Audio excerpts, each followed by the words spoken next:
네, 생활 곳곳에 도사리는 사기, 범죄. 일상에 드리워지면 자신도 모르는 사이에 자칫 범죄자로 전락할 수도 있습니다. 그래서 이번에는 피의자로 전락할 수 있는 사기, 범죄 알려드리려고 합니다. KBS 광주방송총국과 광주경찰청이 함께하는 사기 예방 프로젝트 사기의 재구성. 오늘 함께해 주실 분 나와 계십니다.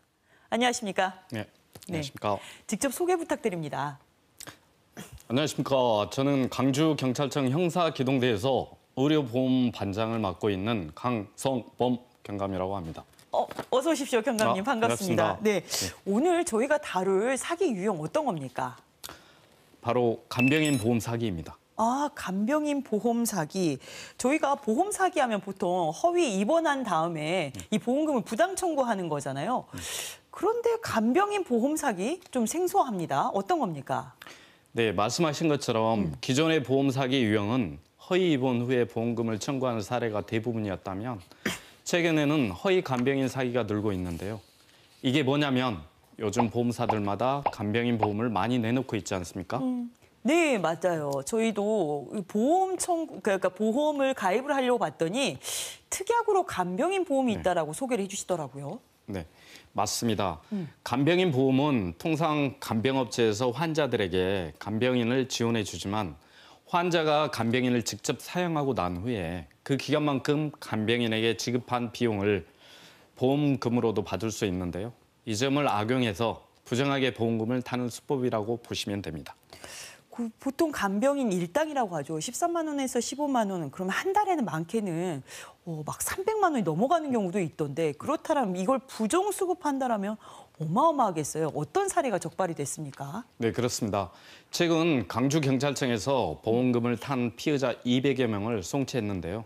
피보험자 즉 환자, 간병인, 간병업체, 보험 설계사가 짜고서 환자가 입원 기간에 간병인을 고용하지 않았는데도 사용한 것처럼 속여서 보험금을 편취했습니다. 네. 제가 통화 내용 잠깐 준비했는데요. 듣고 나서 설명 더 드리겠습니다. 그 간병을 님이 했다는데 맞아요? 네네. 그럼 우리 저기 님으로 해가지고 간병인증을 보내드릴게요. 네. 경감님, 이 통화 속 내용 어떤 상황입니까? 환자가 간병인을 직접 사용하려면 누군가를 간병인으로 업체에 임의로 등록해야 하는데요. 들으신 것처럼 전화만 하면 간병인으로 등록이 가능하고요. 덧붙이면 이 과정에서 실제 간병인을 사용했는지 여부는 확인을 하지 않고 있다는 겁니다. 이렇게 쉽게 전화 한 통만으로 확인 없이 간병인을 등록할 수 있다는 게 의아합니다. 네, 그렇죠. 하지만 실제 활동하는 간병인이 아니어도 되고요. 네. 자격증이 없어도 됩니다. 오. 업체나 간병인 매칭 플랫폼에서 임의로 등록을 해 간병인 확인서가 발급되면 누구나 간병인으로 활동을 할 수가 있는 거고요. 네. 말씀드린 대로 보험회사에서도 간병인 사용 여부에 대해서는 별다른 심사를 하지 않고 보험금을 지급하다 보니 피의자들은 이 점을 노린 겁니다. 또 다른 음성 하나 듣고 가겠습니다. 어떤 분은 8만 원짜리 해주라고 어떤 분은 10만 원짜리 해주라고 막 그래요. 8만 원 해도 어차피 15만 원은 나오잖아요. 예. 그래서 8만 원에 주간만 했다고 하게 누가 광주 사는 친구나 친척이나 누구 있으면 한번 찾아봐요. 네, 알겠습니다. 이 통화하고 있는 사람은 간병업체 직원으로 추정이 되는데요. 예, 그런데 이상합니다. 왜 친구나 친척을 찾으라고 하는 겁니까? 네, 간병업체하고 환자가 짜고서 보험금을 청구하기 위해 간병비 영수증을 허위로 만든 거고요. 자연스럽게 지인, 가족, 친척들을 끌어들이도록 유인하기도 합니다. 그렇게 가짜로 간병인으로 등록을 하면 실제 간병을 하지 않고도 부당하게 보험금을 수령하게 되는 겁니다.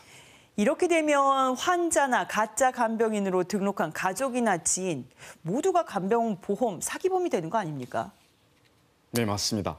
이런 방식으로 해서 실제 본인과 엄마는 물론이고 남자친구와 남자친구 엄마까지 가짜 간병인으로 등록을 해가지고 보험금을 부정수령한 사례도 있고요.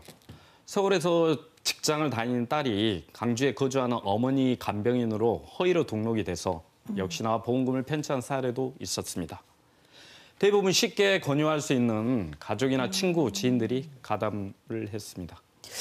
결국에는 관리 감독 시스템에 문제가 있는 것으로 보입니다. 네, 그렇습니다. 구청에서 확인을 했는데요. 간병업체 이외에 다른 업체들도 직업 소개서로 등록을 하고 있어서 구체적인 숫자는 현재 확인 불가능하다고 합니다. 네. 업체들은 보험회사에서 필요한 간병인 근무 확인서와 간병료 확인서만 작성해주고 일정 정도 수수료를 받는 방식으로 운영을 하고 있는데요. 거기에는 특별한 자격 조건은 없이 사업자 등록만 내면 운영할 수가 있습니다. 이번 간병인 보험 사기 사건을 수사하면서 압수수색한 업체를 보더라도 기존의 관리 감독이 전혀 안 됐었고요.